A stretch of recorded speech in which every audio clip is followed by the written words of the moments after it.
विकसित भारत की लक्ष्य को प्राप्ति करने के लिए इस बार की बजट में माननीय प्रधानमंत्री जी की दूरदृष्टि और वित्त मंत्री निर्मला सीतारमण जी की कुशल प्रबंधन प्रतिफलित हो रहा है, रिफ्लेक्ट हो रहा है।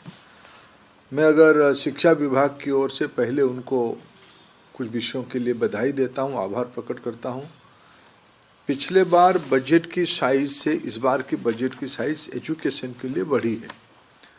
पिछले बार कुल 1,28,650 करोड़ रुपया की वित्तीय प्रबंधन की गई थी पिछले बजट में।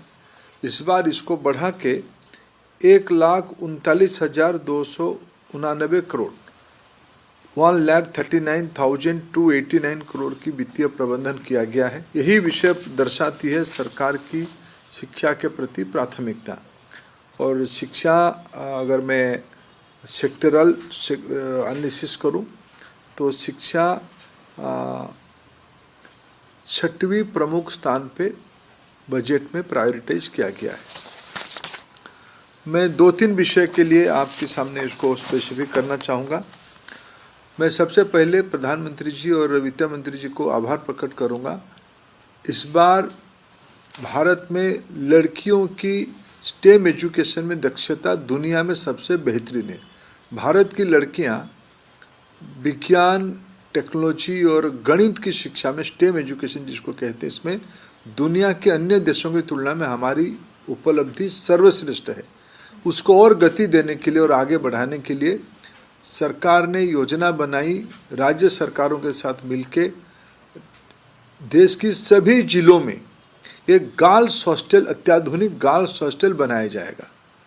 मैं मानता हूँ बहुत दिनों के बाद बच्चियों की, लड़कियों की शिक्षा को एक छलांग देने के लिए, एक फ्लिप देने के लिए सरकार ने एक बहुत ही महत्वाकांक्षी योजना को विकसित भारत की रास्ते में महिला की सशक्तिकरण, महिला की शिक्षा, बजट में अन्य विभागों में वुमेन डेवलपमेंट के लिए बहुत प्रायोरिटी दिया गया है।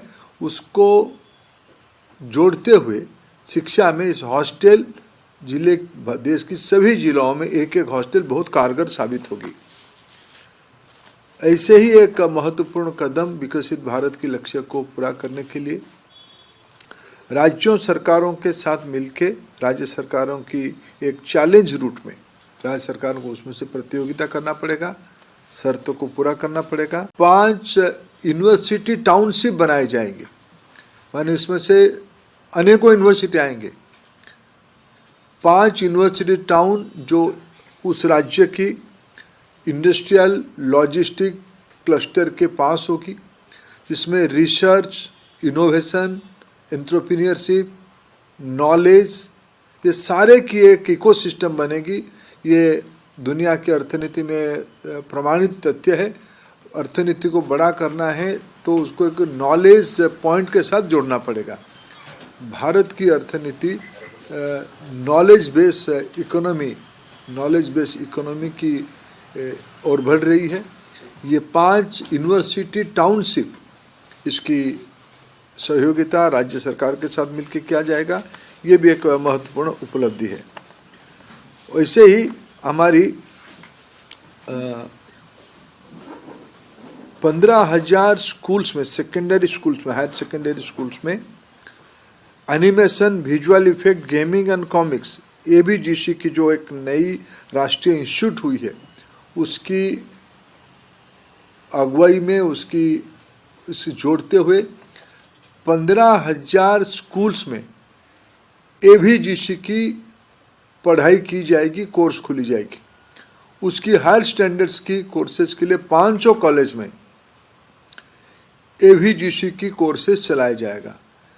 ये ऑरेंज इकोनॉमी को देश में, हमारे देश में गुणवत्ता की, सृजनता की, कला की कोई कमी नहीं है, उसको और आगे बढ़ावा देने के लिए ये 15,000 स्कूल्स में कोर्सेस और 500 स्कूल में, 500 कॉलेजेस में इस प्रकार के कोर्स, ये बहुत कारगर साबित होगी। पूर्वी भारत में national institute of design NID देश में अनेक स्थान पे काम कर रहा है। पूर्वी भारत में NID नहीं था। केंद्रीय बजट में इस बार पूर्वी भारत में एनआईडी स्थापित करने के लिए घोषणा किया गया है। ऐसे 4 जगह पे एस्ट्रोफिजिक्स और एस्ट्रोनॉमी की स्टडी को और आगे बढ़ाने के लिए 4 जगह पे टेलीस्कोप इंफ्रास्ट्रक्चर फैसिलिटी को अपग्रेड और नया सेटअप किया जाएगा। एक महत्वपूर्ण निर्णय इस बार बजट में किया गया है। जो विद्यार्थी बाहर पढ़ने के लिए जाते थे उनको जाने की पहले 5% की टैक्स देना पड़ता था। आपने जितना रेमिटेंस उनको देना पड़ता था, जिनका उनको फीस वगैरह उनके खर्चे के लिए पैसा खर्चा करना पड़ता था, उसमें 5% टैक्स लगती थी।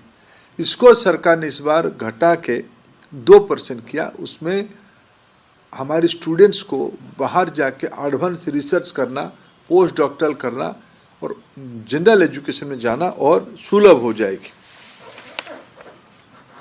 एक महत्वपूर्ण घोषणा इस बार बजट में किया गया है।